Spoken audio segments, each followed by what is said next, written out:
Hello guys, কথাটা ভালো করে শুনবেন সবাই, আর ভিডিওটা বেশি বেশি শেয়ার করবেন।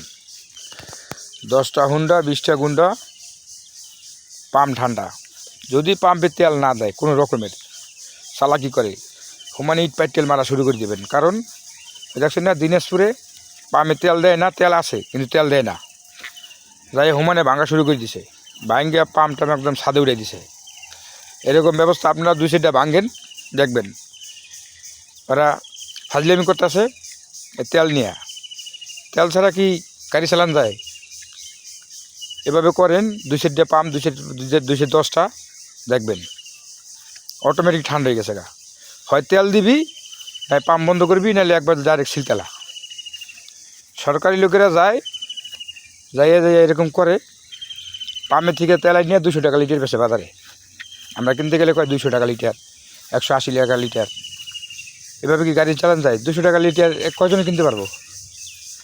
2-5 জনে, সবাই তো আর কেনা সম্ভব না। কারণ এর ভিতরে মধ্যবর্তী লোক আছে, কেউ স্টুডেন্ট আছে, কেউ বিভিন্ন কাজকাম করে, কেউ ডাক্তার আছে, বিভিন্ন লোক আছে ভাই।